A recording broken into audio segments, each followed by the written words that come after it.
ரெண்டு உருளைக்கிழங்கு வச்சு சூப்பரான ஒரு லஞ்ச் பாக்ஸ் ரெசிபி செய்யலாமா? அதுக்கு முன்னாடி நம்ம சேனல் சப்ஸ்கிரைப் பண்ணி ஃபாலோ பண்ணிக்கோங்க. இப்போ ஒரு வானல்ல எண்ணெய் ஊற்றிக்கோங்க. தேவையான அளவுக்கு கடுகு போட்டுக்கோங்க. கொஞ்சம் சீரகம் போட்டுக்கோங்க. தேவையான கொஞ்சம் சோம்பு போட்டுக்கோங்க. இப்போ ஒரு பட்டை ஒரு கிராம்பு இதையும் போட்டுட்டு நம்ம நறுக்கி வச்சிருக்க வெங்காயத்தையும் போட்டுக்கோங்க. இது நல்லா வதங்கிட்டு இருக்கும்போது 2 வரமிளகா போட்டு நல்லா தாளிச்சு விட்டுக்கோங்க.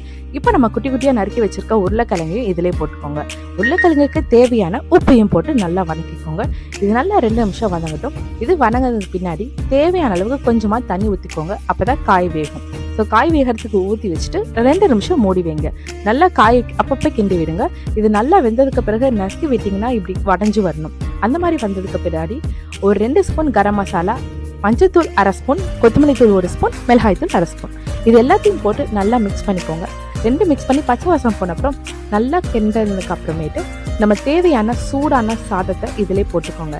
இதில் போட்டு நல்லா கிளம்பிங்கன்னா செம்மையாக வாசம் இருக்கும்.